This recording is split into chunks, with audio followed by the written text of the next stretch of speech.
Mbote lisusu bande ko balandi ya to komo wapi ndenge to mesana kokutana kosola masolo ba yimboka masolo ya bakongomani masolo ya bakongolais masolo ya bande ko nyonso to balinga makama malamu ndenge na yebisa kabino na ebandele émission na ngai olingi oye ba makambo oleka na mboka Congo olingi oye bandenge mboka na ko tambola ndeko Eliezer to kokoma site na biso yango wana na télévision awana kisasa to komo wapi télévision okomona makama malamu na yasi ba uti ko na micro ute ko leka de na manifestation kafu na commune ya Kisenso. Commune ya Kisenso to baki n'est pas à vendre. Biso ba kongomani to ba na Kisenso to boyi ba couleur politique. O na zamta parti boyo. O ngaza député aboté. To ça qui marche à kafu pona bosengi nzela. Banzela na binzela te banzela ya commune ya Kisenso. Désenclavement ya commune na biso. Kisenso maya malonga ezalité, Kisenso zela malonga ezalité, Kisenso alimentation malonga ezalité. Bana Kisenso ba telemaki pour être dans la commune ya Kisenso, dans la ville province de Kisasa. Boni de haute kerasima, Kinelenda. Kisasa sans trou, 100 jours, Kisenso ba kipara bangote. Yango bana Kisenso ba telemaki comme moto moko to bouter mongunya dehors. Mongunya ngo ezali nani? Ba gouverneur, ne ba ministre ba ite père. Oh, bazo ko makozamba comme il faut te. Et ça ba quoi mususu bazo komater. Bazo comme ça be information te kaka lokuta. Yango biso te ngato telema devant communauté nationale te tak internationale. Ba yebe commune qui c'est na kata Congo, et ça kata qui ça ça dirigé par moi na mboka Jacqueline Ngobila, mais ils a géré malamu te. Mais lelo na télémission lelo na ki ko sa banquette. Bolanda na bokebi. Na ebisa kibino et pas ignoso population ya Congo kolela et pas peuple ya kolela ngai dije ki kuna kozala wana ngai azakana na balabala na bureau bokomona nga penza te mais na balabala bokomona ngai mokonza mboka azaki na Kaluka mikolo uto leka auti na bureau na ye Kaluka akeko lancer banzela mais avant comme na bureau na ye aleka ki ka Babylone na Kalwano babelela ki na resi na kawana babike mokonza mboka ozolekawa tala fulu eza ka Babylone awana soni ka Babylone o ekenda sango o toyebaka propriété mais le fulu poubelle solo bandaka ba ba voisin ya ba solo mais loko moko esali que lance na reportage oyo fulu wana batie yango liboso ya papa politicien commerçant munene ya mboka na biso Congo Papa Takizala nana bo sali kombo ya Papa Takizala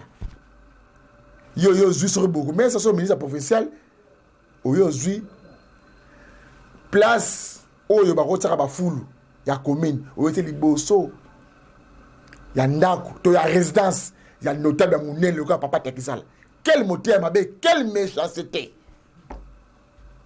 Ndeko tango botaki fulu awe bete le pango wala ba ma pango za historique ya mboka biso Congo ba vidéo na la sabine lelo yango na zo la sabine pe image na ebise ki bino ke passeport na Congo na Kinshasa na za passe botre na ndenge ba bazo wele ba passeport na mikilia poto na France na ambassade na biso na Paris boko mwende ba bazo bunda li ko passeport ministre affaires étrangères Moussa Neza la kanini nini yoko sa le passeport comme le cola diamant le cola nzembo yo ba yembla biso to fa pona ekolo bikoko ya basuku pe ya bapende barrage ya inga barrage ya inga to yebi ce que zalaka parce que kwa de cadre na Kisaso yo bikoko ya basuku pe ya bapende to monde ngo déjà Congo to kufa ka nzala Congo même matembeleza na Congo te na Congo leko za na Congo ezalité à part ba poste ko za ministre ko za député ko za président ko za sénateur yango de monaka na ba excellence na ba général na ba major o matembele ngai bikeko ba scoop ya ba pende barrage ya inga diamant cuivre coltan to yoka ngo kana ba papier nan to mona yango to mona parce que c'est là ka ta mboko Congo mais to mona un vrai changement tout ça fonda passeport na mboka comme il passe na kosenga na ndeko na ngai Amos Lubaki na ndeko na ngai Volding Koto bombe kana ko tsela ngai moi extreme ko mona ndeko bazo bunda na kati ambassade na biso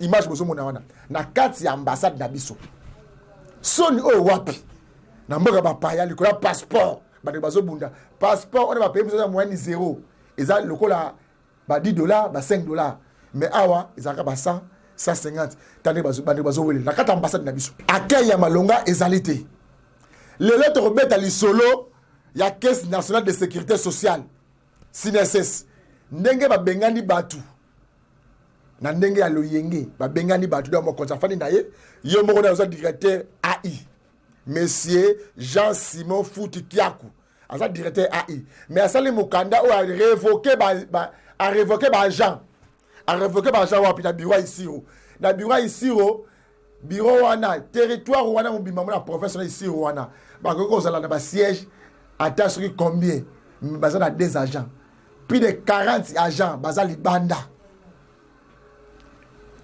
caisse nationale de sécurité sociale et baluki comme caisse nationale de sécurité sociale ya ba congolais bazu ba yimboka ba père de famille na ba mama ba tse ba libanda batu baza engagé batu baza na osala musala molongo libango yo engagé ki bango polongo la basala kanini gouverner c'est prévoir to meka muke kosola masula ba mboke ba congolais masula ba kongomani yango na lebana bino lelo to kosola na yev mato sola biso na bino avant to ko makuna ifite bana là c'est une image bomona poubelle o ya munene na balabala bomoni mokonza mboka taka lekaki batile ba banderole mais le gouverneur Jatini Ngobila biso bala ka Babylone toboyi solo toboyi ba soto na commune na biso bona ndakuna toza bongo toza bona commune Kitambo Kalwano na Babylone après ce que ça fout.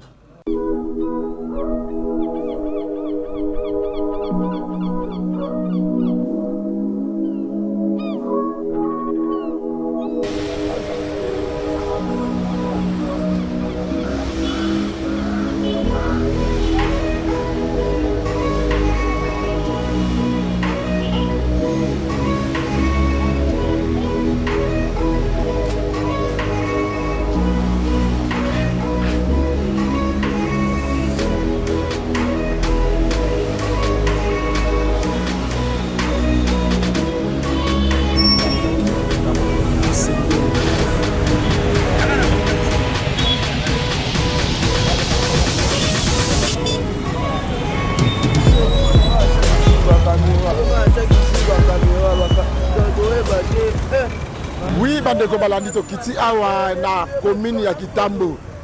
Na ngambo ona ezali za Babylone, na ngambo mususu ezali Kalwano. Na ya rapona ni na moni banderole moko balobi monsieur le gouverneur Jatini Ngobila longolela biso fulu oyo awa.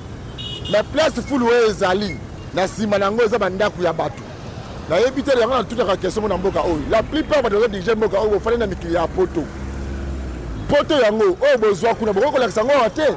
Yango so même ba misu bazo ko échouer na makambo ya bengi politique. Pona nini bazo comprendre makambo ndenge zo kedelete. Yango na ya na sala constat na ngai.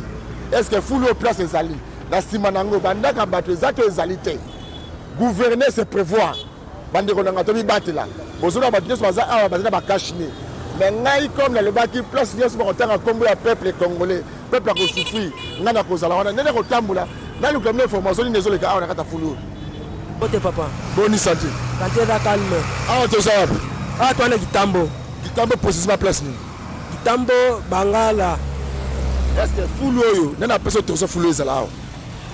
L'état mutasale loko tango Union européenne azalaki. Badali ko longola ngo mikolo nyonso ba camion zalaki babaki ezalaki. Lokola biso mo ba Congolais to welela kango ke obotikele biso mo bana mboka to longola ngo. Yango moni lelo bubelo yo esilaka te. Mais si la raté ba fulu ndenge za bobo so ba na sima na bandaka bateza kuna. Mais bandaka bato ezali. Parce que bato bazo fa na fulu na salité bazo mela yango. Ah bon, bakolo bandako bazo déclarer. Pour mambo etali ba poubelle oyoyo. Bato bazo déclarer mboka na biso po ebonga kaka. Baka ngeli biso kaka itina ba milangi oyo. Omoni itina ba milangi oyo. So baka nkai itina ba milangi na ba chassis. Kongo ebongi. Oh oui, OK. OK, bandero to yawa. Na moni banderole ba komi monsieur le gouverneur Jatini Ngobila longo la biso fulu oyo. Ngambo ko na moni nge bato bazo leka nyoso na kashine. Doza en Babylone la Kalwano en face ya. En tout cas, tolembi oyo eza principal bozomona oyo principal presque asavubu oyo le fe mobutu abandaki koleka lelo mpe fati beto auti koleka avant-hier fulu oyo ekoki kozala wa te tolembi na fulu oyo fulu ezokoma tina prince avant-hier ye moko gouverneur azalaki alobi babwaka esuma titi awa te tozopekisa bato me bazoyoka te bazoyoka koboka fulu oyo eza centre ville quand même toza na Kitambo la première commune de Kinshasa fulu ekozala boye te vraiment bandako oza na nsima awa bato bazobela soki mbula ebeti mai ezoleka awa ya solo yamituna fulu oyo batia yango awa place bato bazalaka eza zamba te batia yango place bovivaka ndenge nini atuka moye te bato bazokufa bato bazobela ye moko gouverneur auti azalaki avant-hier il a vu ça le président de la république aleki awa tobeleli ye fulu bato bazokufa lobi moko akweyaki awa likolo solo ok donc nazomonaki bandeko na ngai kini bopeto yango kini bopeto na baka eza siloga to eza pene ya solo awa toza na Kitambo mozoba ndenge bato bazobelela mais le gouverneur se prévoit sala quelque chose ndeko na ngai yo taleli moko Ngobila Jatini Ngobila mbaka osola na ye papa Ngobila ozalaki awa avant-hier tomonaki yo opesi mibeko ke fulu ebwakama lisusu te mais fulu ezobwakama toza na Kitambo na Babylone précisément na alimentation Babylone na quartier Tikela en face ya kan awa fulu ezobwakama kaka en tout cas fulu elongwa awa toza na centre ville la première commune de Kinshasa Kitambo fulu ekozala boye te en plus na principal presque asavubu ekenda sango tala fulu soki mbula ebeti awa mai ezobima ya solo ya ndenge moke te ata yo moko vraiment ok merci bandeko balandi ezali vraiment likambo kokamwa oyo nazomona makambo ezoleka oyo eza mpasi mpo na ngai naye kosala kete mpo na nini naye kosala kete namoni ke bakongomani bandeko na ngai bakongomani baza kosouffrir na solo yango nazokota doute ese na kongo na biso coronavirus ezalaka eloko ya solo to ya lokuta parce que dimension ya salite na afulu eza na nsima na nga bandeko na biki bokolanda nga bipai na bipai mais natamboli namoni mpenza na grand notable moko ya mboka na biso Congo grand commerçant ndako nde mpenza na nsima ntango tobanda otambola mpo tosala nkete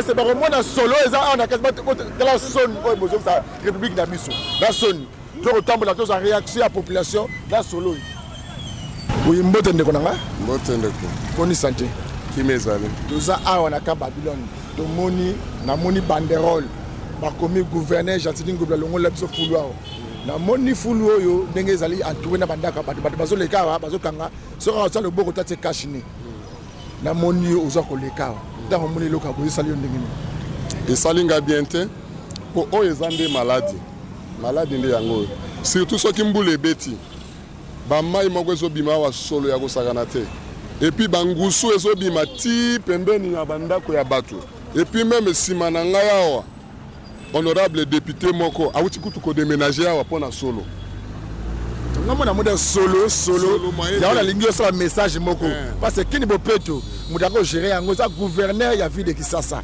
tala ye oyebisa ye monsieur le gouverneur bango balinga balinga ba excellence kaka Jatini Ngobila ya kolongola biso fulu oyo eza awa na ka Babylone bon papa gouverneur message nga nazopesa epa na yo papa mokolo président alekaki awa nsima ya bozongi ya président yo ozalaki awa yo moko omonaki degré na hauteur ya salite ezalaki awa yo moko okitaki olobi keno fulu ezala awa te mais nakokamwa mingi tozomona ezokoba kaka epuis awa biso toza population na bino mais na modèle oyo boye moyen tolia topema eza te alors soki ekoki kozala opesa makoki ya kolongola fulo uso te bo déplacer yango ezonga soki awa eza esika bino bolekaka lekaka awa nde kitalatala bino bolekaka awa sikoyo eloko nini ezopesa mpenza na yo moko longolela biso kaka yango elongo awa mpo eza soni message nakopesa yango wana mbote ndeko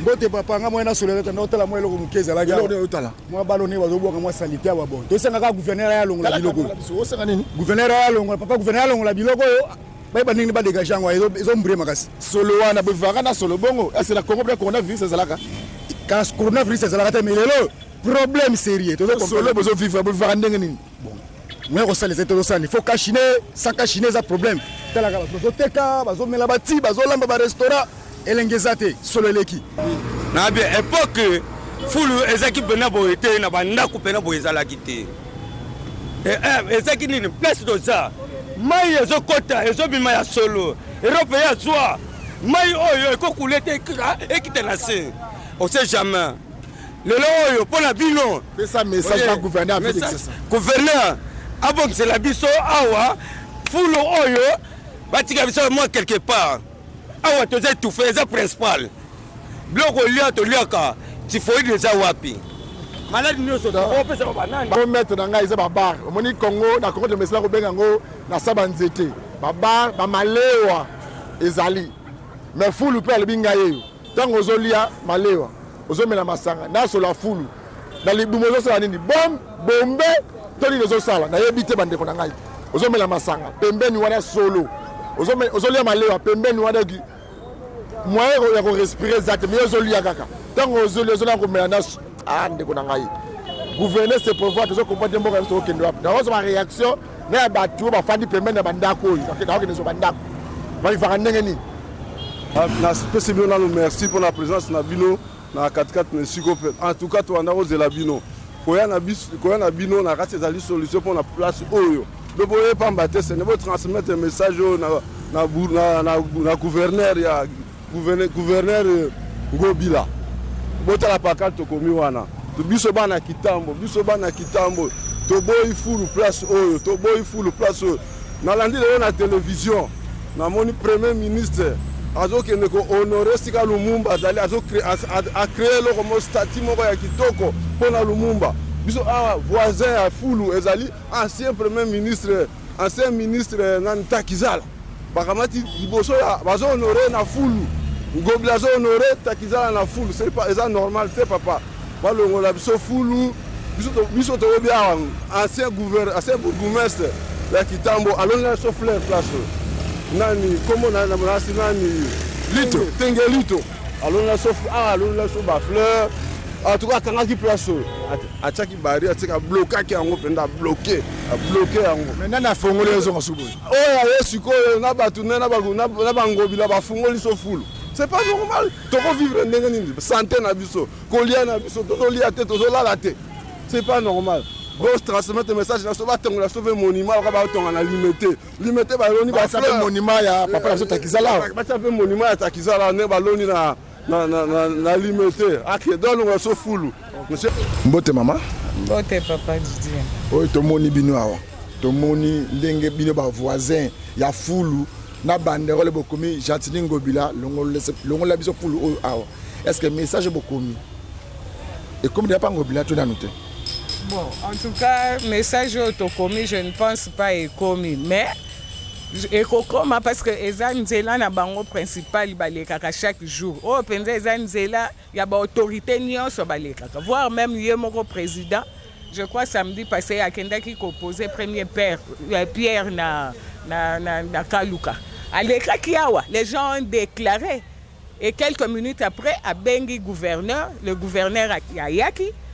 Après 30 minutes, tout le monde a camion et bandi ko évacuer ba salité ti tongo. Et comment parce que les kaka a pe ba monaka. Bo vivra ndenge nini maye ko tanga lokola douche zo souhaité solo et paille mama bolela ka ndenge ni bolia ka ndenge ni. Tozo vivre te atanya ma pe ba pesa ke quand même valeur. Tozo vivre te papa tozo vivre te tozo lala te. Chaque jour solo ezo côté la biso na bandako. Toza na bana.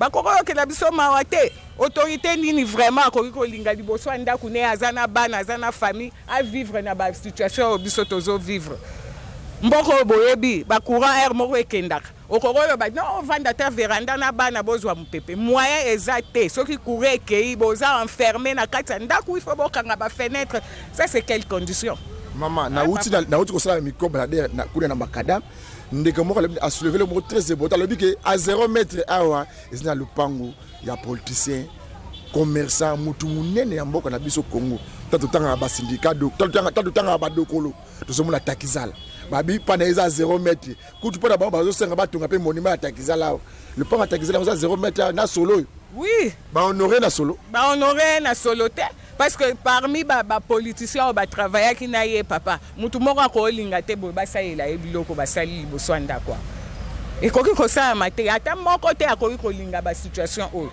Mais nous on vit ça. Pourquoi? Toza banyama te quand même. Hein? Yango tozosenga vraiment le gouverneur s'il vous plaît Papa Ngobila. Tozosenga tozolelela yo Papa Ngobila s'il vous plaît, toza na besoin au déplacer poubelle. Parce que moi je sais na heure à époque ya Mobutu biloko ezalaki te. Comment batu bazako gérer basalite na bango? Mutu na mutu azako gérer salite na ndenge na ye. Hein? Ou bien bakoki kosala ba service moko ya kini bopeto chaque samedi. Mutu na mutu ezolekana chaque parcelle chaque samedi bazo évacuer moyennant quelque chose parce que bato batia awa na fulo mbongo wana ekotaka na kesa leta te ekoma kope na bango ya kozwa batia na poche. Alors pour casser biloko nyonso wana basala que chaque ndaku batie ata poubelle moko boye service moko akini bopeto elekaka chaque samedi ezwaka mutu afuti quelque chose baye ba évacuer yango ke biloko boye. Hein papa gouverneur tokoki kovivre nde nini boye ekoma chaque après 2 mois typhoïde okokende hôpital typhoïde tozo respirer basolo tozo bamalaria bainsecte ekoma okotela biso ntina bandako bapuku babiloko ndenge na ndenge ya salite ekoma okota na kati ya parcelle ekomi insécurité ekomi lieu ya refuge ya bato maboma ya bakuluna toutes sortes ya bato bazoya na fulo. Alors on va vivre comment? Toza neti toza na Kinshasa te. Hein? Ça va.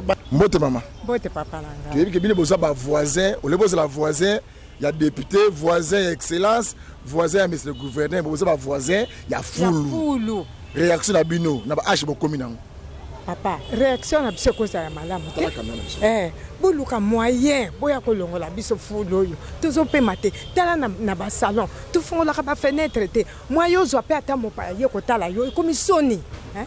Po solo akoye batnanu teki full po ya vanda ka Babylone otoye baka sango pela ezala quartier mo ya propre ya malamu ekomi ya solo ya kitoko tandenge komi mokonzi tanga so leka so mona te akoyokela biso mawa te bokoko longola full hotel bosezalaki awa tala monsieur le gouverneur fi de kisa parce yende aza mokonzi ya programme ya kini bopeto yi aza likolo ya beaucoup messe ai bagina ezala full moko ezala ka Babylone ezo la solo na salité mingi tala caméra papa gentini yoza papa na biso peso que total bionza mwana obiso to voti tala ndenge biso to komi kitambo ezalaki boete kamba bilon oyo boza ko yoka sango kende sango musika soko mutaye lelo akondimango akondimango tala fulu soni moyen oyamba mopaya epai na yo ezate to fungola ba fenêtre te soko fungoli ba fenêtre so nyoso konti na kati ya ndako on dirait wese ete ondi na kati ya ndako boye malamu te bokoko longola ngote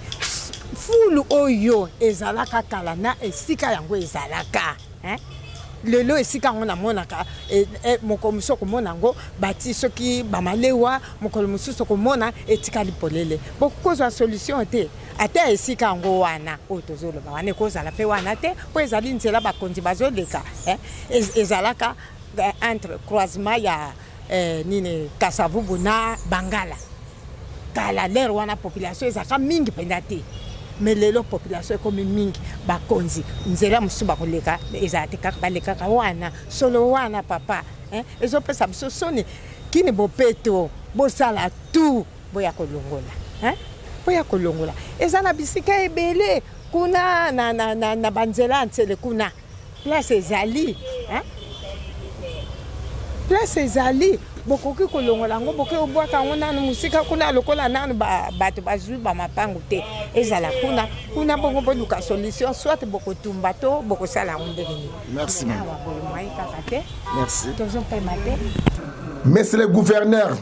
Monsieur le gouverneur son excellence parce que on est sur bakombo na yokaka honorable wala bakombo na bino bolingaka mingi boyoki population mbela bakonzi o bataka biso o bavotaka bango ne batanga na itulu kwao tant dans le baron peuple congolais ngalo baron na bino bakonzi te mais bakonzi bali monsieur le gouverneur sala lombangu ya kolongola fulu na bali bakokufa solo dans la place de fulu na presque Kasavubu banda République démocratique du Congo banda makambo ne salamate kana pouvoir nini eko l'écologiste bana Congo basengi na monsieur le gouverneur a vu de Kinshasa pesa ordre na monsieur le bourgmestre sa commune ya Kitambo na lombango alongola ba deshoda nyonso tout eko comme la place wana balabi na basandumba batema boma criminel na salité solo donc nyonso tout esangani place oso mona wana yango bande quoi balibi olongula wana lombango et puis place oyo te fulu wana boyebi ke yeba papa takizala parce na Congo ngo batu mingi bazoyaka koya tango totaka ko papa dokolo lusakivana tuzomona kombo ya takizala ya ke na boulevard Lumumba otanga bandako bandal kende kuna na Kikwiti meilleur hôtel ya Kikwiti za nani bande konanga te bana ya honorer bato yo bazaki liboso na biso eza soni na komona liboso ya ndako ya grand un tome de taboyi munene o azaki asoki ba foncer be pour na biso Congo bageta fulu liboso ndako na ye ezalaka te bande konanga yango peuple tomboki esiliki bozo la kosala monument Lumumba mais côté bozo cracher na mémoire ya mutu moko pa bundu ya Lumumba eza malamu te yango bana kitango basiliki to uti kuna komona image ngana ndeko na bakesela awa sikoyo les autres la moi extrême muke bolanda dossier musu ezali awa na bureau na biso Papa Léon Bakaka azali vice-président ya CCT syndicat ya affaires foncières bandeko bazo déclarer prime na bango prime ke wapi dossier ya affaires foncières mais le ministre affaires foncières mboka nanga Congo tokolela na kolela na kosenga vana décortiquer lema oyo bola na moi extrait lema moi interview to salaki na monsieur Léon Bakaka vice-président ya CCT syndicat oyezo kamba bongo basali ya affaires foncières. Et c'est le premier vice de la centrale congolaise du travail, M. Léo Bakaka. Problème est allié à la ministère des Affaires foncières, ils allaient mal gérer. Tu vas y avoir un ministre. Tu commis sur la secrétaire dans l'administration. Bango nyo so basali bloc, ils se protègent mutuellement. Nous te suspendre moninga azalité. Pour la ligne, puisqu'ils se connaissent les intérêts et les mal au bango bazosal. Biso ba syndicaliste tozana eloko mosusu tozolukate eza biloko misato etindaka biso tokenda grève oya liboso ya 29 septembre 2021 ezalaki mpona recensement mécanisation et bancarisation na biloko misato wana agent azwi matricule ayebi esika nini akokende te mpo barecense ye or soki barecense motu te bakomécanize ye te or so bamécanize motu il faut bâtir na banque afuta mambongo na banque conformément na protocole d'accord gouvernement a signé na l'association des banques. Mais protocole on est violé na article 3 volet 3 où il dit que même banque où ils futa biso salaire ya on est ko futa biso prime. Voilà biloko etinda biso token da grève à liboso. Ministre approché biso après les arrestations ya ba syndicalistes na menace de mort, ba intimidation approché biso tovandi. Même biso wa toza menacé, moi tous les kana mission na yo ezate to recevoir ba coup de fil ya masqué ya menace de mort. Et le kotosenga ezali nde sécurité na biso pona mukuza mboka atala yango. Pour tozo dénoncer biloko moko oyo yoki eza muke mais il y a des choses oyo tokoki koloba te boye soki tokutani même à la prochaine okoyeba. Tokomi mukanda après vérification na DGRAD. Total que prime na biso c'est futama ya 2021 nyonso. Tozonge pas secrétaire général, bon na biso eza wapi. Après c'est biso réponse te Akimi biso. Tozonge les sous Akimi. Les tomatis pas ministre. Les tokomi pas ministre. Ministre abi boko melanga. Et boko melanga secrétaire général. Tokomi le secrétaire général à répondre te. Copine ministre na ba autorité nyonso. Tozeli ata sanction ezamite puisque ba preuve ezali ya détournement ke mbongo sebima. Toyeko tinda rappel à répondre te. Nde ba ja ba siliki ba revite biso photo ke la grève. C'est pourquoi biso tokomaki mukanda ya reprise de grève. Mais après ils ont des représailles kokanga ko intimider. Ba bosani ke détenteur ya droit, yemo ko défenseur ya droit na ye. Ba kayeko benga la biso intersyndical INAP. Élection seulement en 2013. Les lots combien d'années? 9 ans. 9 ans passés. Or, maintenant, ils ont 3 ans. Renouvelable. Bah, renouvelable. Na yibite fois nini bango bako kotia na la légitimité et l'égalité au lieu c'est les candidats. Alors intersyndical a joué l'agent en otage au détriment de l'intérêt na bango. Biso toza na ba preuve ya ba clé de répartition oyo administration azali ko partager mbongo na intersyndical oyo biso affaire foncière. Nous détenons ça. Voilà en bref biso tozongi grève. Ba bengi intersyndical wana pour na ko bloquer droit oyo ezali légitime. Bango moko ministre na secrétaire général ba dossier na bango ba futaka na banque te. Et là comme sous to ba kisi pe sous na makamba grève ezali ba tineli biso eloko ba bengi sieko. Bancarisation des fonds. Intérêt à l'État exaté, État agent public exaté. Ezali kaka pour un intérêt na bango. Bon, bakamati attribution. Attribution ya cadastre fiscal. Ou ezali direction créée par le cadre organique. Ba deviango ba pesango na ba expert privé. Alors Moussa le Koufi, ce qu'on a fait foncier Moussa le Koufi. Alors ministre, na secrétaire général bazako se comporter le rôle la Poutine na Ukraine. Mutakolobe la bango azate. Alors biso senga concours mukuzamboka yoka deya makambo. C'est bazaba bato bazo mériter sanction directement. C'est un peu ça en bref biso toko bisa. Yebisa honorable. Toza na dossier mobimba poto pesa ye a senga motion de défiance toza pour ça comme la ministre ote. Les sécurité na biso ne eza mis en danger. Toza senga de sécurité na biso.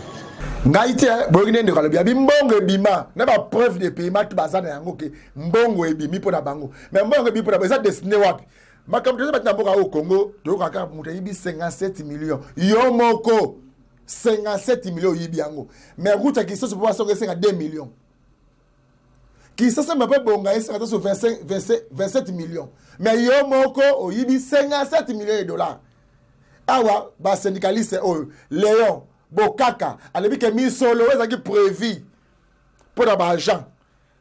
Il a fait foncière, ministre de Sebimaki et que wapi zape wapi, monsieur le ministre, ba pandi sang le ko la biso, de sur l'enquête, de sur ko yeba. Est-ce que ministre de Sebimaki tu es la banque mo boto de bimité. Parce que yango les autres mboko sabatu. Mboka Congo so kufa. Na kisasa nzela malongeza te. Na kisasa ko malongeza da Congo insécurité paille. Tu es la élection. Calamité on a mbongo ni de fambongo et ba mbongo zo kende wapi monsieur le ministre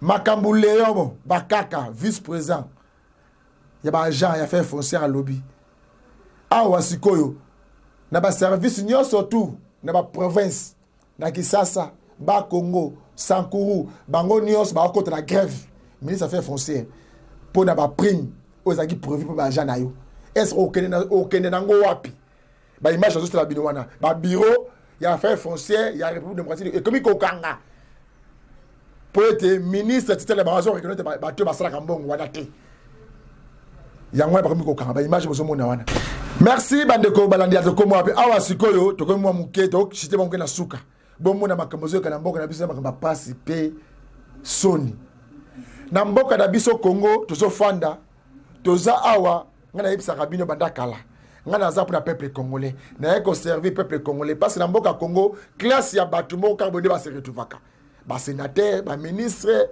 ba président ba député ba DG ya bango ndenge ba se retrouver da ba poste mususu ndenge za kana na mboka côté na wuti ko l'accès image liboso ya grand notable mutu munene ya mboka Congo asima ba fonction belé papa Takizala liboso na ndenge za bafuwe mutu ya ko sa fu liboso ndako na ye na uti ko yebisa biloko awa na caisse nationale de sécurité sociale ndenge komi caisse nationale de sécurité sociale et uti ko benga na motuluku ya ba agent to za bongo na isiro kuna na isiro bande ko belé musale sili bango mais na bureau yango basala basa combien ministère pesa combien monsieur le DG Jean-Simon Fouti Kiakou soki information tozui tozo vérifier nan so reza solo so beza le écouteur yango yo benga direction ya to comme télévision au pesa vina yo parce que mokolo ya lobi to ko décortiquer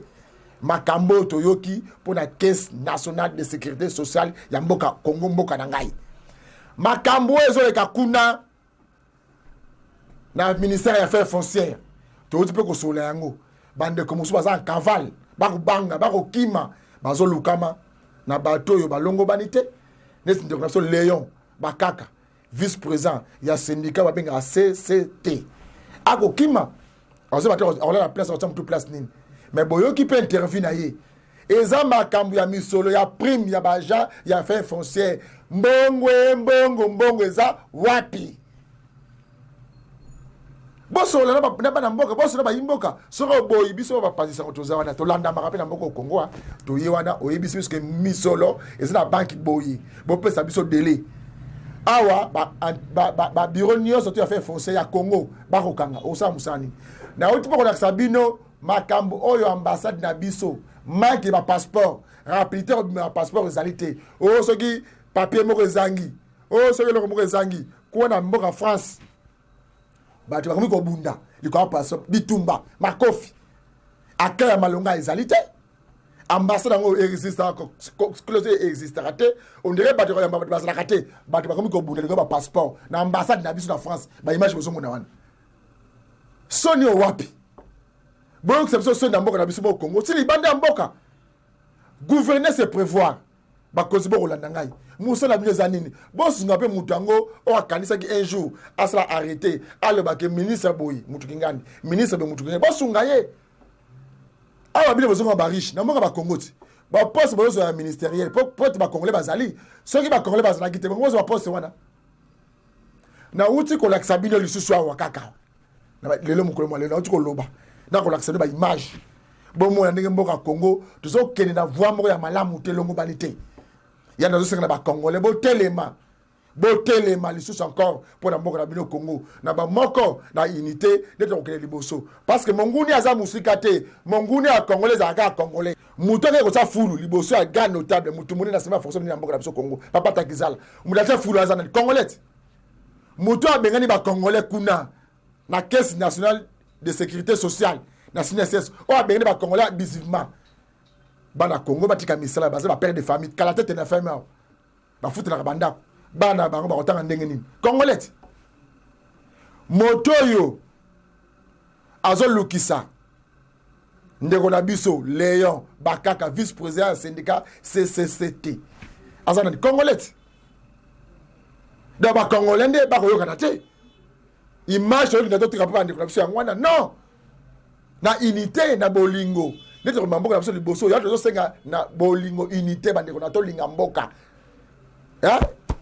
patriotisme ifa na kata motema to boy libumbutisme wandeza mabe tikate kimya kolonzambe ezala mabota mdo kutami ko malobi